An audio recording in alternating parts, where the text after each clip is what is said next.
FaceFlex is a Blender add-on that saves a lot of time for making the 52 ARKit blend shapes. To get started, temporarily rig your face model. This will make posing the blend shapes easier. It's best if the face model is a single object. Pose the model with the ARKit 52 blend shapes and add keyframes for each pose on the timeline. You can download the reference PDF from the description. Make sure there are no gaps between keyframes. Set the timeline to 52 to avoid confusion. Duplicate the rigged face model and disable its armature. In the FaceFlex add-on, select the eyedropper tool and choose the rigged face model. Make sure you pick the mesh and not the armature. And put the duplicated model in the target box, then press generate. The duplicated model will now have blend shapes based on the keyframe poses of the rigged model. For adjustments, select the individual shape key, set its value to 1, and make changes. You can use edit mode or sculpt tools for that. The link CSV panel links a CSV animation data that is exported from the LiveLink Face app to your 3D model, which already has blend shapes. Select the model, press grab, then press load CSV and select your CSV file. The motion data from the CSV file is now linked to the 3D model. However, the animation loaded from the CSV file is little stretched out. To fix this, you'll find your recorded video in the zip file that you've exported from the LiveLink Face app. Add that video in the Blender sequencer. Now you can use the video strip as a reference to set your timelines and frame. In the 3D scene, select the 3D model,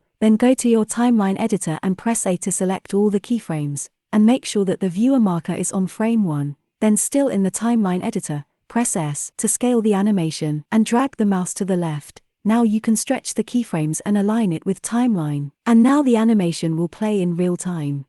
Thanks for watching.